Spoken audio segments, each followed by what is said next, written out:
In the 7th to 4th centuries BCE, the earliest walls were built by individual states during the Warring States period to defend against invasions by nomadic tribes and rival states.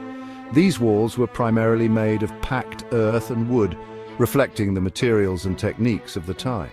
These walls were constructed independently by states like Chu, Qi, Yan, Wei, Zhao, and Qin, each focusing on their specific territories. The fragmented political situation required localized solutions to security threats. Despite being separate structures, they laid the groundwork for the idea of a continuous defensive line, which would later inspire the unified Great Wall. Emperor Qin Shi Huang, after uniting China, ordered the connection and reinforcement of existing state walls to create a unified defense system. This project symbolized the consolidation of power and centralized authority under the Qin Dynasty. The construction was grueling and relied heavily on the labor of soldiers, conscripted peasants, and prisoners. Thousands died during the construction, with their bodies reportedly buried within the wall, leading to its grim reputation as the longest cemetery on Earth. The Qin Wall was primarily built using packed earth reinforced with reeds and stones, a technique suited to the arid northern regions. Although not as durable as later walls, it provided an effective barrier against the Xiongnu, a nomadic group that frequently raided Chinese settlements.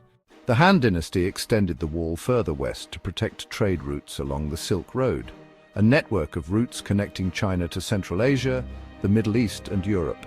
The wall during this period included additional structures like watchtowers for early warning systems, beacons to send smoke signals, and garrisons to house soldiers stationed along the wall. Beyond defense, the wall served as a means of controlling trade, monitoring migrations, and ensuring security along critical economic routes. It became a symbol of China's growing influence in the region, enabling cultural and economic exchanges that shaped global history. The Ming Dynasty undertook the most extensive construction of the Great Wall, rebuilding it with more durable materials like bricks, granite blocks, and tiles. These upgrades allowed sections of the wall to survive to the present day. Ming engineers also introduced strategic innovations, such as double and triple walls in vulnerable areas, fortresses at key passes, and drainage systems to protect the structure from weather damage. The wall became a vital part of the Ming military strategy to defend against the Mongols and later the Manchus, who posed persistent threats to the dynasty's northern borders.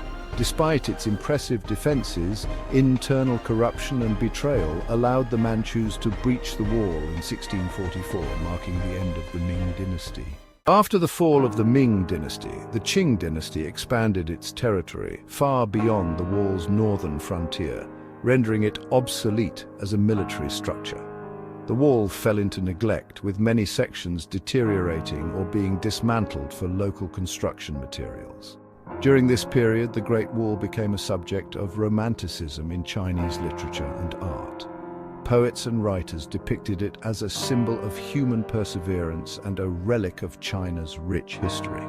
By the 19th and early 20th centuries, the wall attracted attention from foreign travelers, archaeologists, and historians who began documenting its significance and advocating for its preservation. In the 20th century, the Great Wall became a national symbol of China's resilience and cultural heritage. It was highlighted as a source of pride during times of national rejuvenation, particularly after the establishment of the People's Republic of China in 1949. Since the 1980s, efforts have been made to restore and preserve the most iconic sections of the wall, such as Badaling and Mutianyu, for tourism.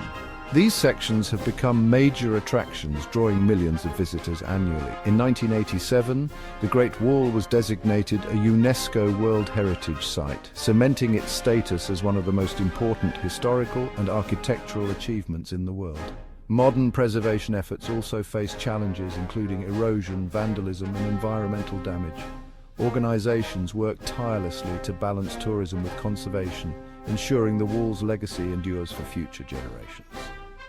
The Great Wall stands today not only as a physical structure, but also as a powerful cultural and historical symbol, representing China's ingenuity, unity, and determination to protect its identity.